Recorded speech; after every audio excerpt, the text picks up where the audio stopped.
Here's a breaking news. Yes, Israeli Prime Minister Benjamin Netanyahu has stated in clear terms that his country will return to the battlefield for the eradication of Hamas once the current phase of hostage exchange ends. On the 54th day of the ongoing war and during the second phase of the ceasefire, Netanyahu took to X and gave a brief summary of the events of the last few days.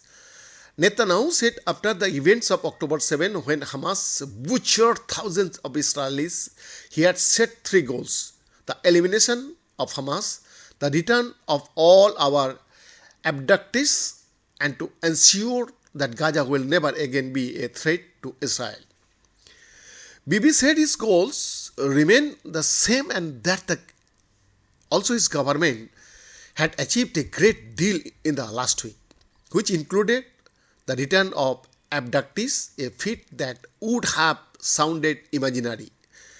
However, he added, in the last few days, I hear a question: will Israel return to fighting after this phase of returning our abductees is exhausted? So my answer is unequivocal: yes. There is no way we are not going back to fighting until the end. This is my policy.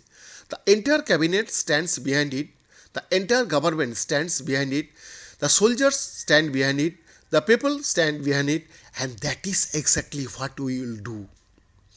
While Netanyahu indicated resuming the war soon, Defense Minister Yoav Gallant in a post added that Israeli forces were ready to resume fighting immediately. We are making every attempt to return all the abductees and to fully exploit the current move to return all the abducted women and children in Gaza. IDF forces in the air, on land, and at sea are ready to resume fighting immediately.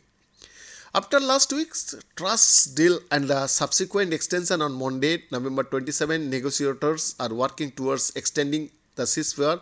Qatar remains the key player, with authorities in Doha remaining very optimistic of an extension. The Israelis have said if Hamas continues to release 10 hostages a day, they will extend the truce by a day. Meanwhile, Hamas said no agreement to extend the ongoing truce had been reached yet. Efforts to extend the truce have not yet matured, and as for the offer that has been made to us to extend the truce, we do not find it worthy to study, said Osama Hamdan, a senior Hamas official in Lebanon. On Wednesday, two Russian hostages identified as Elena, 50 years, and 73-year-old Irina, 30, were released by Hamas via the Rafah crossing.